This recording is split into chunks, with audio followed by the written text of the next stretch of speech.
What's up, Fish2? Bearded Bob once again, checking in on you with a new update to the Fishroom. So we've got this here guy, and we've got our trusty little RO buddy that it's been upgraded here. We picked up a BRS 75 gallon per day kit, just the basic one, and it's just kind of sitting on the floor until it finds its new home. I gotta do some rearranging.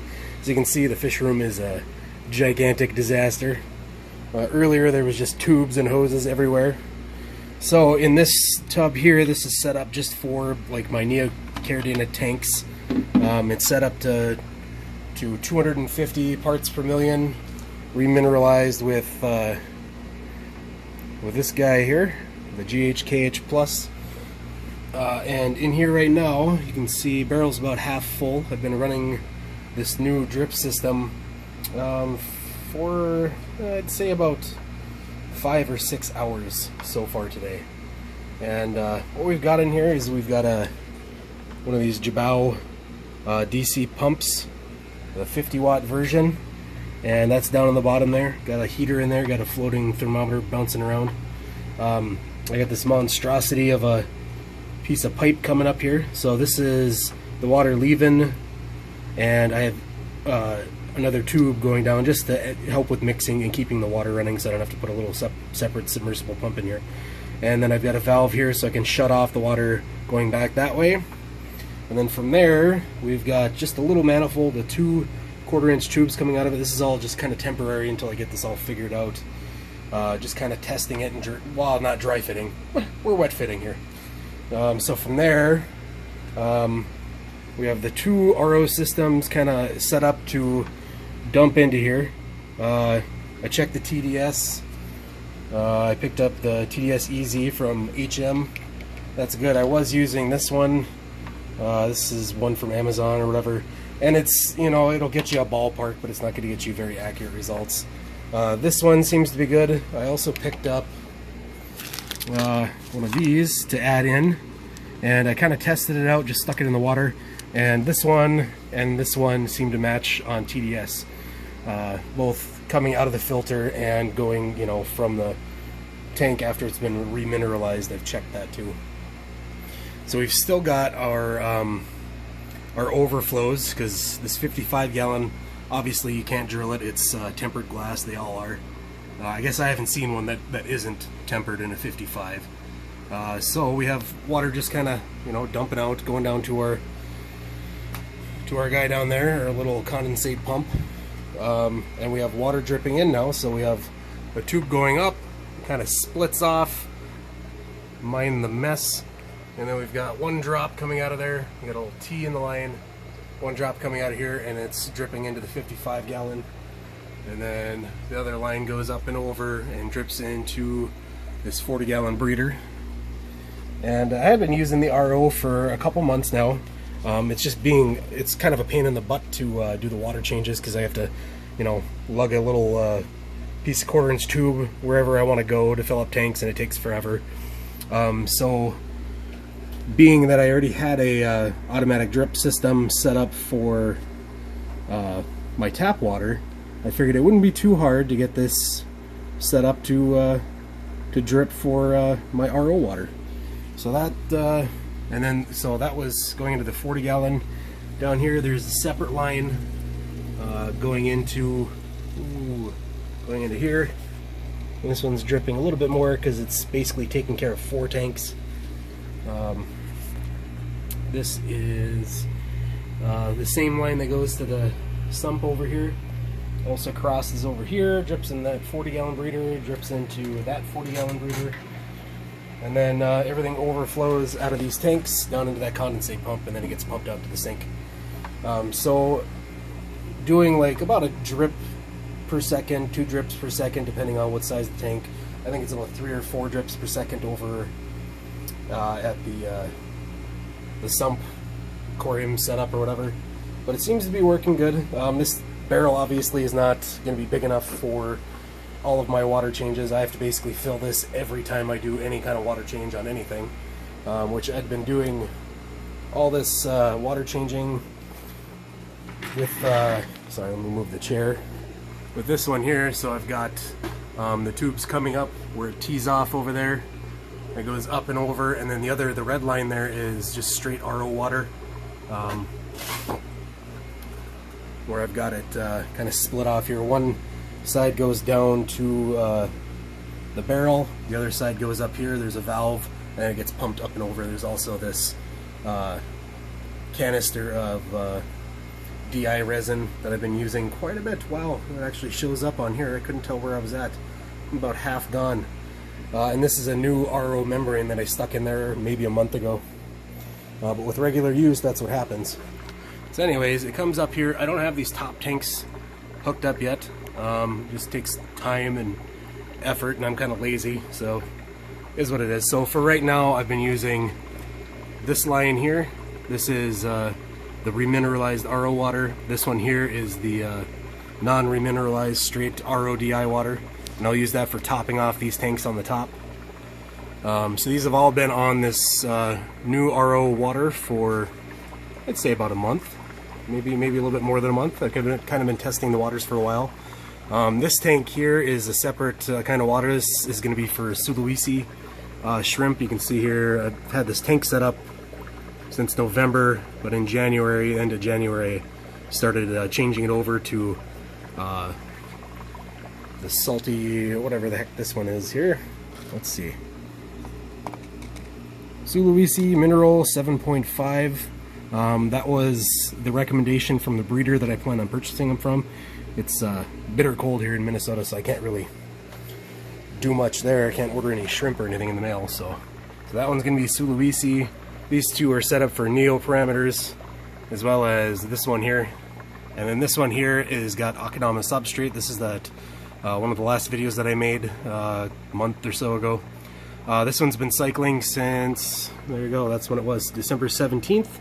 I figured I'd let this go 2 months before I even attempt to put any shrimp in there. It'll probably end up being about 3.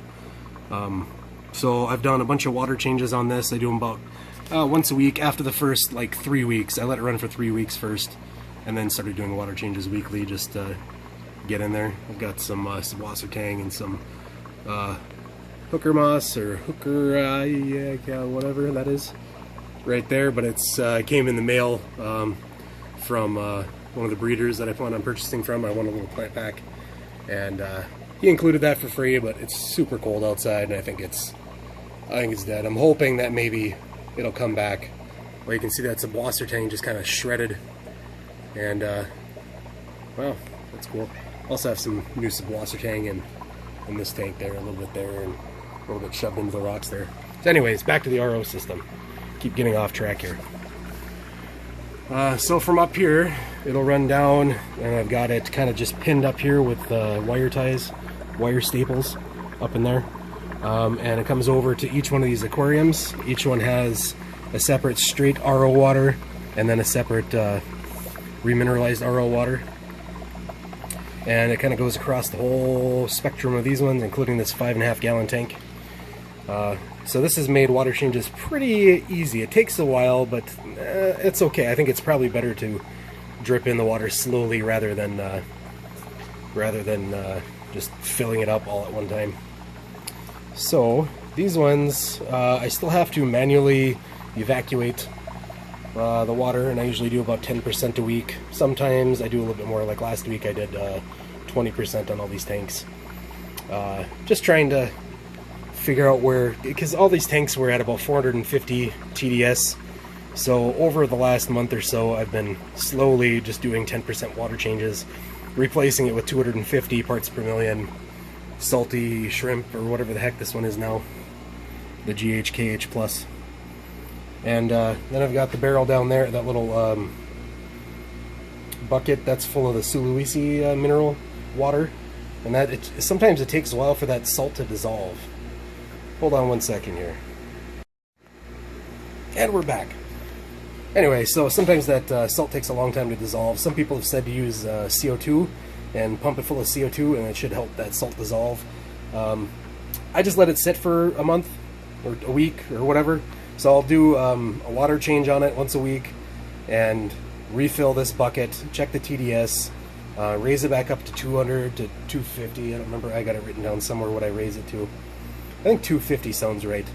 And then I just let it sit until I have to do the next water change. And there's a submersible pump in there. Actually, there's 2 submersible pumps in there.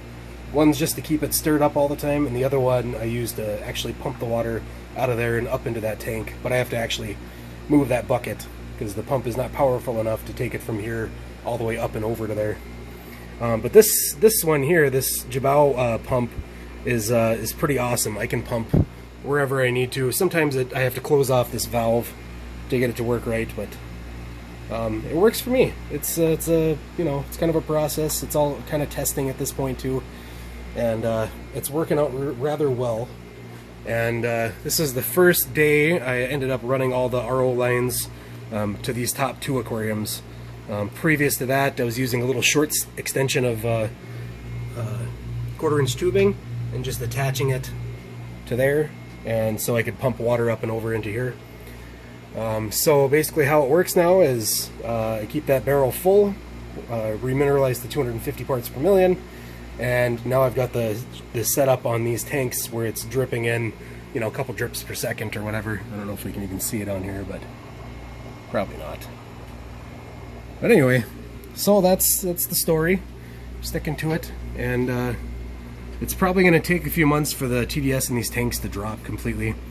I don't think it's harmful having that high of a TDS, and the pH coming out of the tap was like 8.4.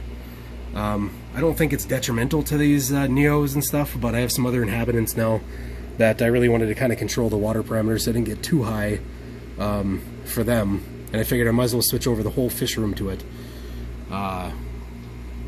There was another point I was going to make, but geez, you know, I can't remember.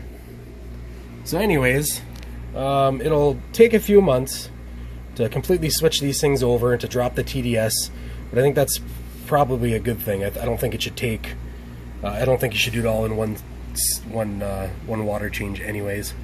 So we're going to let this go. We're going to see where we're at. We have to add a bigger barrel for the Neos, and for like this tank here, this one has also got Akadama substrate in it. For the 2 tanks that I have set up for Caridina shrimp, we're going to end up using this barrel for them because I hope to have a lot more Caridina shrimp coming in as soon as the summer months allow me to have it. And yeah, I think it'll just be better in the long run to use this one. This is like 14 gallons or so. Probably, I bet you I'd probably fill it up to about 12 gallons. So doing 10% water changes on 10 aquariums, it's pretty much empty by the time I shut off the pump. Well, actually, I don't shut off the pump, I should say that too. I keep it cranked. I have turned it down, and I have accidentally hit this feed button, and it seems it just has a hard time coming back on. Sometimes I gotta shake it, and it's, mind you, this is brand new. So I just, you know what, we'll just leave it on. It'll add a little bit of heat to this water. It'll get it up to temp a little bit faster, and I think that's a good thing. And now I'm just rambling. So anyways, so we're going to test this out for a few months. We're going to see where our TDS and our pH and all that stuff reside. We're obviously lowering the GH and the KH in all these tanks too. Which again, I'm not so sure that, oh, that's where I was going with this. Not so sure it's going to be detrimental to the shrimp at all. I think they'll be completely happy with it. What it will be detrimental to is all this hair algae that I'm getting. I'm pretty sure I've got high phosphates coming out of the tap, and that's what's causing this increase in hair algae, because it's in pretty much every one of these tanks. And the only place I haven't really noticed that is in some of my new setups, and those ones had tap water only for a little bit of time. Sorry, stuff all over the floor. And as you can see, well, there's no big clumps of hair algae. There's one. There's one right there. But in the rest of these, I think it's been pretty good. Oh, there's another one. See? I'm a liar. Anyway. So that's that. This one, yeah, this one's just growing hair algae everywhere. But that's okay. But in these ones, these have been set up for almost 2 months. No hair algae. This one, this had rocks that had hair algae on it, so that took over there. But yeah, we're testing it out. Hopefully that solves my issues with hair algae. Look at this one. It's all through that moss. It's even grown on the bacopa. It's even growing on the back of the tank. So anyway, that was the point of this whole video, was to be able to control, or not the video, but changing over to the RO. This was to control the nutrients and the excess stuff that was in the tap. This one looks weird because I just ripped a bunch of moss out. I just sold some moss here, so that's that. Okay, I'll stop rambling. I'll get on. Have fun. Make sure you like, subscribe, all that other stuff. Leave me a comment down below. I like to talk to you guys, and let me know if there's anything different that you do that maybe I should look into. I'd appreciate it, and we'll talk to you in the next one. Peace.